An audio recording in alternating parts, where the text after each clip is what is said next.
जय जोहार। आपन देखा तो न्यूज प्लस 21। मैं हूं आपन के संग ललिता चक्रधारी। चलो शुरू करथन बिहिनिया के खबर। महाराष्ट्र के सांगली में साधु मन ले मारपीट। यूपी के मथुरा ले आए रही 4 साधु बच्चा चोरी के शक में डंडा ले बेरहमी से पीटिस।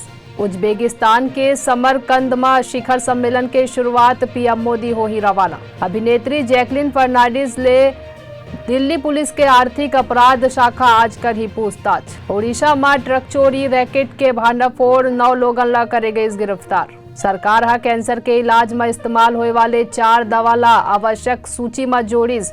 26 के लिस्ट ले बाहर करिस। ट्विटर के शेयर होल्डर हा एलन मस्क के डील ला मंजूरी दीस। अप्रैल में $44 मिलियन में हुए रही सौदा। बेगूसराय फायरिंग के विरोध में भाजपा कार्यकर्ता हा NH-31 करिस जाम। लालू यादव हा CBI ले पासपोर्ट वापस करे के अपील करिस। इलाज बर जाही सिंगापुर। केंद्रीय मंत्री नितिन गडकरी हा देशवासी मल्ला हिंदी दिवस के दिन शुभकामना। पाकिस्तान के खैबर पख्तूनख्वा में बम धमाका 5 लोगन के मौत। ऐसा नहीं तमाम जानकारी ले लगातार अपडेट रहे। देखत रहो न्यूज प्लस 21 आप मन के हक के बात।